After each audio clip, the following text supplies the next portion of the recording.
suwe. Ayo. Ayo, coba. Oh iya. Untuk menumbuhkan rasa cinta keluarga Bu Rini, Bu Pak Endar, semoga selalu menggunakan katresnan sejati oleh Amin. Niken Salindri. Oke, yuk, tetos.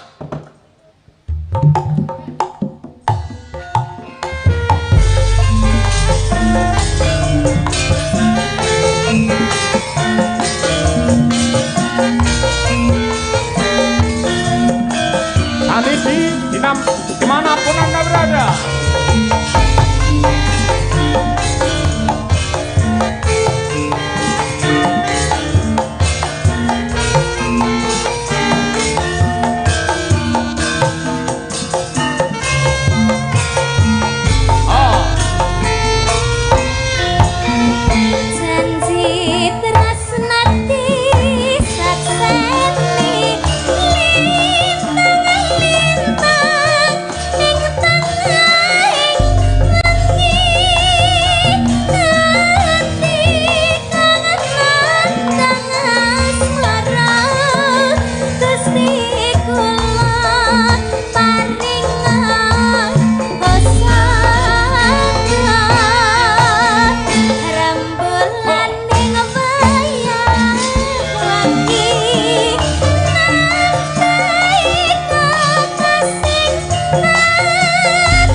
Dan seluruh para penonton yang berbahagia.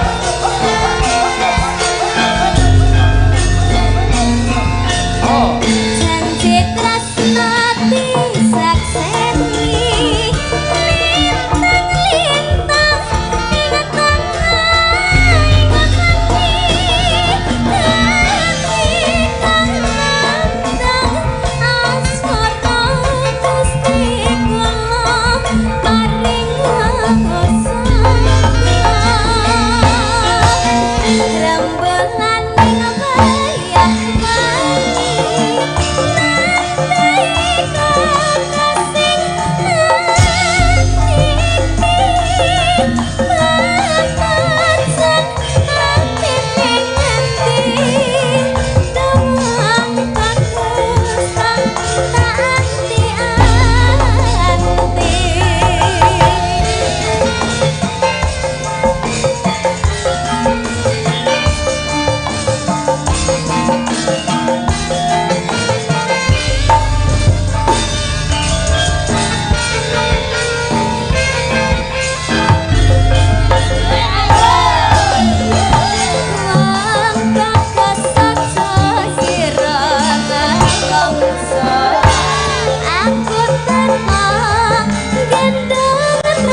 Sonku bareng sing nembang Niken Salindri walah kaya jebol-jebolo.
dan yang terutama tepuk tangan yang meriah untuk Pak Hendar dan Bu Rini. Le nembang. Nana. Aku kang setya satu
Wilujeng Niskala genduk niken wis ngaturake setya tuhu ya Mak. Ya dikutang-kudang sok yen Mbak Niken ketemu jodoh entuk priya sing bener-bener setya tuhu karo panjenengane. Amin ya rabbal alamin. Kaya ngono kuwi. Ing atase mangkate ya pancen saka sinden jaman isih cilik sik TK mbiyen senengane ya nyinden mula bareng kon nyinden karo lenggah ngangge gelungan sing luwese kaya ngono, sandangan sing kewese kaya ngono, ya tetep mrabu malah ketok wibawa. Ha iya, aurane ketok. Padha karo Mbak Tuti. Mbak Tuti ya aurane metalik. Ha iya. Mbah nuwun, sembah nuwun ing tanpa upami. Ya. Karo ngaturake sapa? Ya. Nggo nggih gemeni wektu wong dasare iki jam 12 nduk mau lakone ngarepe dawa wae. Nggih to. Iki anggitanipun Mbah Sukron Suwanda. Lampanipun Wahyu Kamulyan utawi Pandhawa Sesuci. Wah iya, kaya ngono kuwi. Penuh dengan intrik-intrik, sok-sok malah kaya sinetron, ora tahu to wayang critakne kakange nyenengi karo adine dhewe bar kuwi dicolong terus disandra ngangge pedang ngono iki eneke lak ning film. Ya, kaya ngono kuwi. Sapa sing diaturi nembang? nyuwun tulung sing klasik meneh karo Ibu Sukesi Rahayu. Ya. Nembang apa? Bu Kesi. Matur nuwun sik Bu Kesi karo Bu Rini, karo Pak Hendar, karo Bu Sri sing panjenengane kepareng nglantarake awake dhewe sowan mrene lan jangan lupa salam hormat dumateng para sutresna budaya ingkang kepareng rawuh wonten ing Kepoh. Monggo. Lawuh teri sayure lodeh. Njaluk. Ibu Rini mugi-mugi rezekine wakeh. Amin. Mangan rendang sayure ya lodeh. Bapak Dalang mugi-mugi ora rabi maneh. Aku arep ngamini abot ngono ya, Nduk. Ya semoga-moga Bu Kesi. Sak ngono parian kabeh. Ayo, mimpin saka Mbak, ayo Mbak Luna Maya, Mbak Luna Maya. Ayo. Parian ndongake Bu Rini. Ayo karo Pak Indar. Ayo, piye? Tuku teri menyang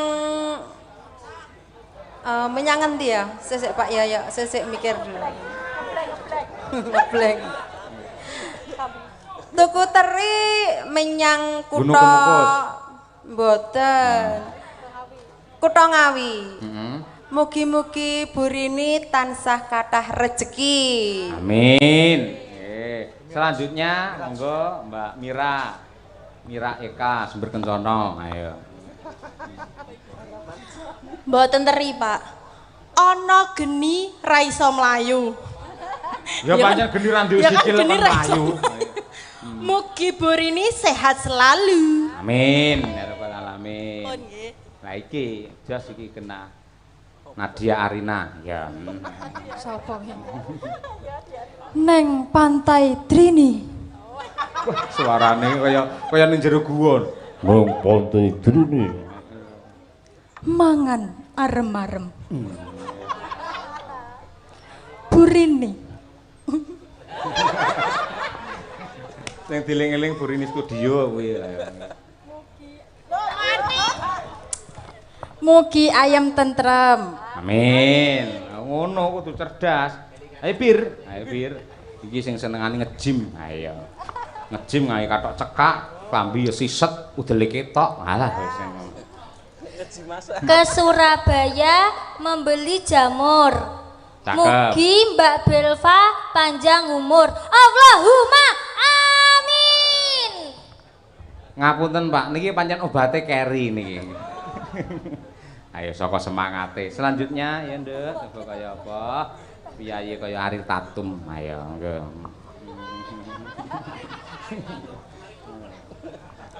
Aku ngelekar neng pinggir sawah. Aku teko bar kuwi ya. Lah nglekar ae pinggir sawah lek nganti ana ula. Ayo. Kok Sherlock toh? Aku ngelekar neng pinggir sawah itu menikmati alam, Pak. Jangan jago manuk ya. Jago manuk. Kowe ngomongne manuk. Manuk apa sing mabure paling dhuwur tur betah? Manuk napa, Pak? Ngerti to? Mboten kula babakan manuk kurang ngerti. Ngerti. Manuk sing mabure dhuwur tur ya betah ning dhuwur kuwi ya manuke pilot. Ayo. Nglekarmu piye? Astronot.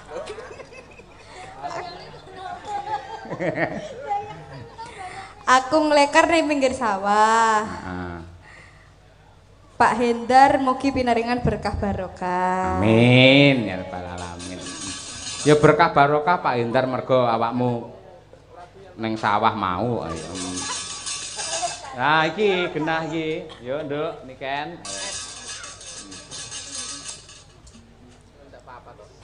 Mangan kursi kalih mangan tampah.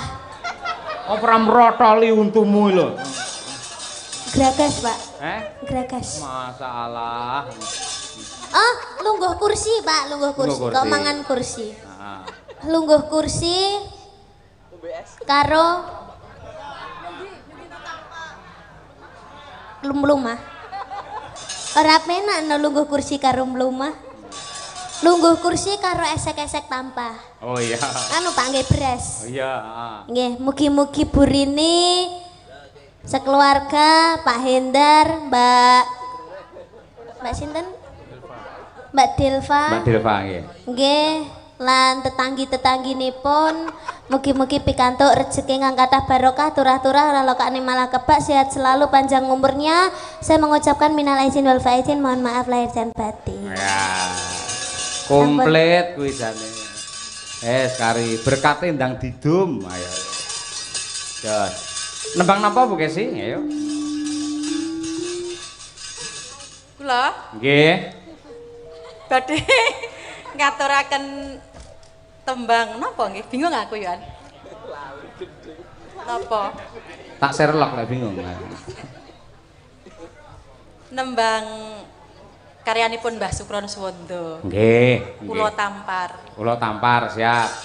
Nggih, matur nuwun kalian Mbah Sukron karo Mbah Putri Suci Katiningsih ing sampun kepareng nenggani putra lan mantunipun. Kula nyuwun panjurung pandonganipun sedaya para lenggah. Mugi-mugi bapak kula kalian ibu kula tansah pinaringan sehat, berkah panjang umur. Yo, kula tampar. Bawani men komplit. Medhik seri angling darama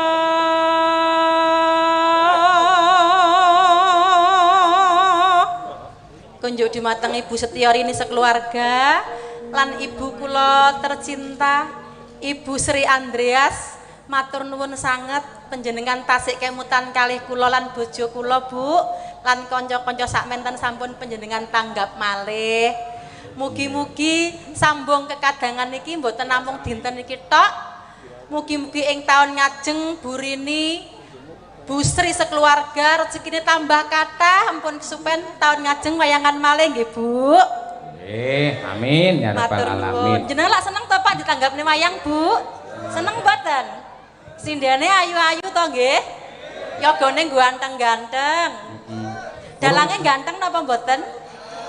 Bojoku kok Pak. Ugi kanca-kanca streaming menika nggih ganteng-ganteng. Ayo nggih. Peniti, sopir. Kasih ya Nduk jaga kesehatan. Mengko nembang neh nggih goro-goro. Ayo nggih. Dados para penggemar Niken Salindri nggih nyencang jenengan. Niki mangke tetep badhe nembang teng nggen goro-goro. Pokoke super edan. Mbacut nih glaring cerita Wahyu Kamulyan. Kabeh do bingung merga para Pandhawa sak rampunge lakon Wirata Parwa nganti ripalungguhan iki ora ana kabul kawusanane. Ayo, yen ngono ayo padha rakit ya kuwi leladi kelawan ingkang sinuwun. Yo, Nduk.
Sadak nyokong ngaluhur dasar gagah Wawon Kanjeng Sri Narapati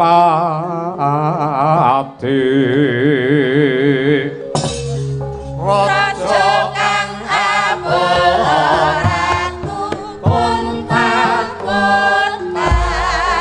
maning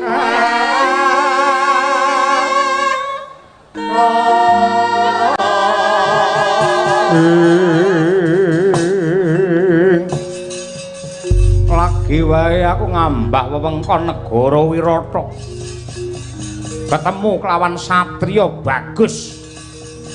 Sapa kang dadi aran putra Wirata atmajane Kanjeng Rama Prabu Matsapati Raden Utara kang dadi jenengku kuwi sapa? Muri saka negara Trigarta adine Swargi Prabu Susarma jenengku Susarka. Kraya-raya aku sak wadyabal aku teka kene merga krungu kabar lamun to kadangku sepuh Seda ana madyaning pabaratan. Mongko wis cetha pratela kondangi negara Wirata ki negara sing kebak ing reh kawicaksanan ora nggunakake hukum pati. Ning parandene kabeh mau mung tumeka ning pengaran-aran ketitik kadangku wis mati kaya kewan nganti batange hipakan gagak. Mula aku njaluk adil tumrap lelakon iki. Sing gedhe pangapuramu Prabu Susarka. Babar pisan para sentana prajurit ing Wirata ora ngerti lamun to kahanane dadi kaya mengkono. Tur sing mateni kadangmu sepuh kuwi dudu putra-putra Wirata lan para sinopati, kepara malah bocah pejagalan sing jenenge Jagal Bilowo.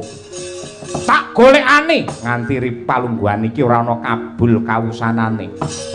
Padu-padune kowe mung arep selak saka janji. Yen pancen hukum negara ora kanggo apa becike ngangge hukum alas. Maknane piye? Maju pocok janggamu e.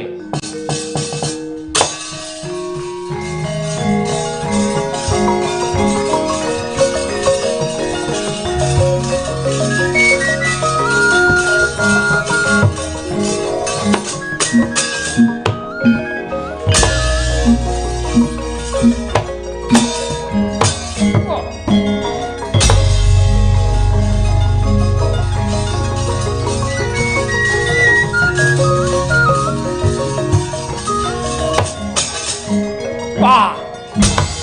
Hey, oh, ah.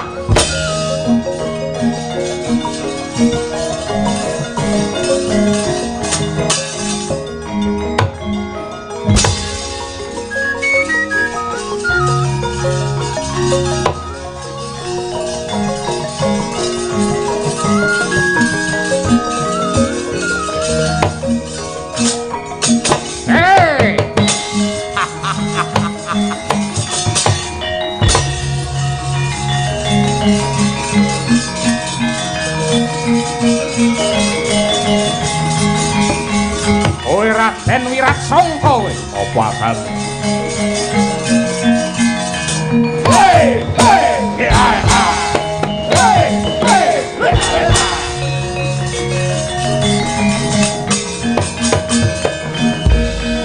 si keparat murang tata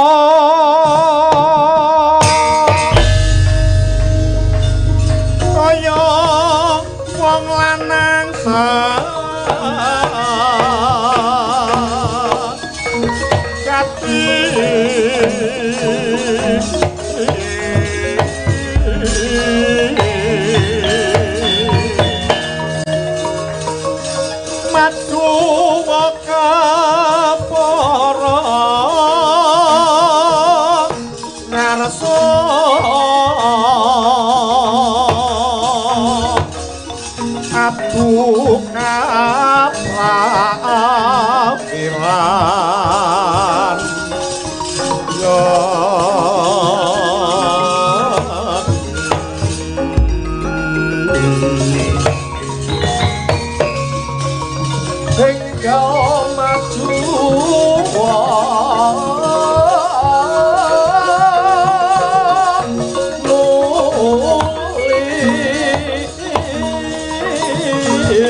Raden Prayeto